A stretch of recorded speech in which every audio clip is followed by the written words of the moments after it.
जब भी लॉरेंस बिश्नोई का नाम किसी केस में आता है तो मामला उलझता ही चला जाता है, लेकिन इस बार मामला और भी पेचीदा है।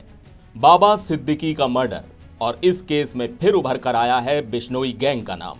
पर क्या वाकई इस मर्डर के पीछे खुद लॉरेंस बिश्नोई है या उसका नाम सिर्फ इस्तेमाल किया गया? मुंबई की सड़कों पर कानून और पुलिस का राज चलता है, लेकिन अंडरवर्ल्ड में लॉरेंस बिश्नोई के नाम की दहशत अलग ही लेवल की है।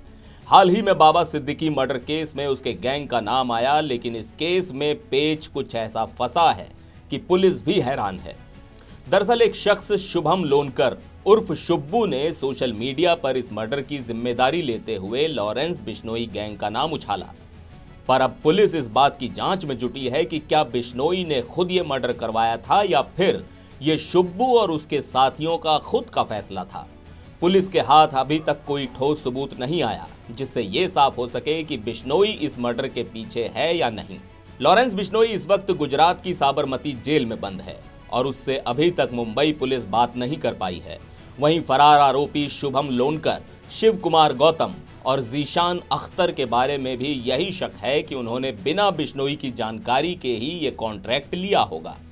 मामला और उलझ जाता है जब हम देखते हैं कि लॉरेंस के करीबी लोग जैसे कि उसका भाई अनमोल बिश्नोई और कनाडा में बैठे उसके साथी गोल्डी बराड़ भी इस मामले पर चुप्पी साधे हुए हैं।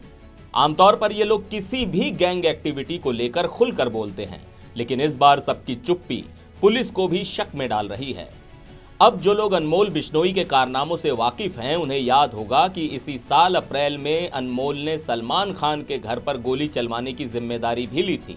उस वक्त उसने धमकी दी थी कि अगली बार गोलियां दीवारों पर नहीं बल्कि सीधे सलमान खान पर चलेंगी।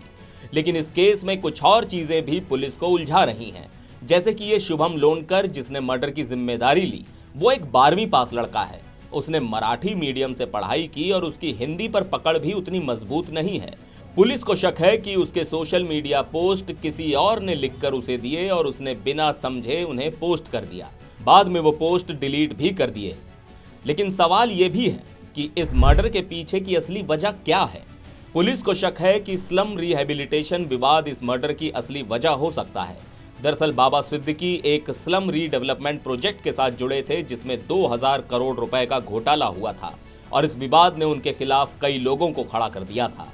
फिलहाल पुलिस इस पूरी गुत्थी को सुलझाने की कोशिश में लगी है और आने वाले दिनों में शायद हमें इस केस का असली सच पता चलेगा। लॉरेंस बिश्नोई का नाम आए दिन किसी न किसी केस में सुनाई देता है, लेकिन इस बार मुंबई पुलिस के लिए ये मर्डर एक पहेली बन गया है।